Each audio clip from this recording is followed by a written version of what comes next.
पाक अफगान सरहद, जहां एक बार फिर खतरे की घंटी बज रही है। सूरत हाल इस वक्त इंतहाई संगीन और तशवीशनाक है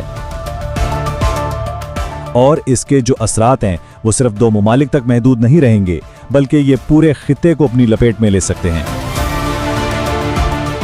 सरहद पर तारी तवील खामोशी टूट चुकी है। पाक अफगान फोर्सेस के दरमियान शदीद फायरिंग का तबादला हुआ है और जो इब्तदाई इत्तलात आ रही हैं वो ये बता रही हैं कि इस बार मामला पहले से कहीं ज्यादा संगीन है। कशीदगी का पारा एक नई और बहुत ही खतरनाक बुलंदी को छू रहा है। हुआ क्या? गुज़िश्ता रात तोरखम और तीरा के सेक्टर्स में सरहद पर जैसे आग भड़क उठी। इत्तलात के मुताबिक इसकी शुरुआत अफगानी तालिबान की जानिब से बिला इश्तिआल फायरिंग से हुई। ये एक ऐसा इकदाम था जिसने पाकिस्तानी अफवाज को फौरी और भरपूर जवाबी कार्रवाई पर मजबूर कर दिया। और फिर जवाब दिया गया, एक ऐसा जवाब कि दुश्मन की सफों में हलचल मच गई। पैगाम बिल्कुल साफ था, पाकिस्तान की खुदमुख्तारी पर कोई भी समझौता नहीं किया जाएगा। लेकिन यह समझना जरूरी है कि यह हमला अचानक नहीं हुआ। इसकी जड़ें कुछ दिन पहले होने वाली एक बड़ी और फैसला कुन कार्रवाई में है।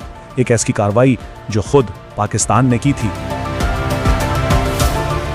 कुछ ही दिन पहले पाकिस्तानी फजाइया के तैयारों ने अफगानिस्तान की फिजाई हुदूद में दाखिल होकर सूबा नंगरहार और पैक्टिका में दहशतगर्दों के ठिकानों को नीस्तो नाबूद कर दिया था। ये एक बहुत ही गैर मामूली और शदीद कार्रवाई थी। और इस कार्रवाई का नतीजा क्या निकला? इत्तलात के मुताबिक 80 से जायद खतरनाक दहशतगर्द हलाक हुए। ये पाकिस्तान की तरफ से अपनी सरहदों के दिफा का एक वाज़े और दो टोक ऐलान था। तो अब असल सवाल ये उठता है कि तालिबान की यह जवाबी कार्रवाई क्या सिर्फ फिजाई हमले का एक नागुज़ीर रद्द अमल है, या फिर इस पर्दे के पीछे कोई बड़ी और कहीं ज्यादा खतरनाक साजिश पनप रही है? देखिए, इस सवाल का जवाब आसान तो नहीं है, लेकिन इस वक्त दो बुनियादी नजरियात गर्दिश कर रहे हैं जो इस पूरी सूरत हाल की वजाहत करते हैं कि आखिर अफगानिस्तान की सरजमीन पाकिस्तान के खिलाफ इस्तेमाल क्यों हो रही है। पहला नजरिया कंट्रोल की नाकामी, यानी यह कि अफगान तालिबान हुकूमत की अपनी ही सरजमीन पर मौजूद दहशतगर्दों पर कोई गिरफ्त नहीं। और दूसरा नजरिया जो कहीं ज्यादा तशवीशनाक है कि यह एक गहरी चाल है, कोई तीसरी ताकत है जो पर्दे के पीछे से दोनों ममालिक को आपस में लड़वाना चाहती है। इस तमाम तर सूरत हाल पर पाकिस्तान का मौकफ बिल्कुल दो टोक और वाज़े है। इस्लामाबाद ने हमेशा काबुल के साथ अच्छे ताल्लुकात की ख्वाहिश की है,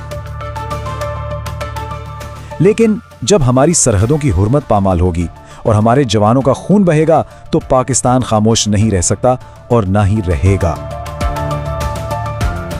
इस बढ़ती हुई कशीदगी की लहरें अब सिर्फ सरहदों तक महदूद नहीं रहीं, पूरे खित्ते पर गैर यकीनी के बादल मंडला रहे हैं और पाकिस्तान के अंदर कौमी सलामती का पूरा निजाम हाई अलर्ट पर है।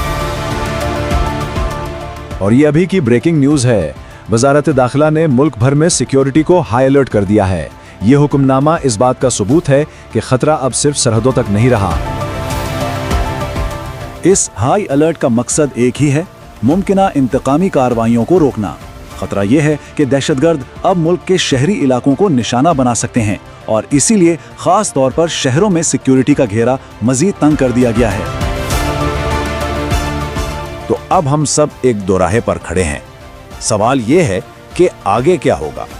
क्या तालिबान अपने किए गए वादों का पास रखेंगे और अपनी सरजमीन से उठने वाली इस आग को बुझाएंगे, या फिर क्या पाकिस्तान को अपनी हिफाजत के लिए मजीद सख्त और शायद नाकाबिले वापसी इकदामात करने पड़ेंगे?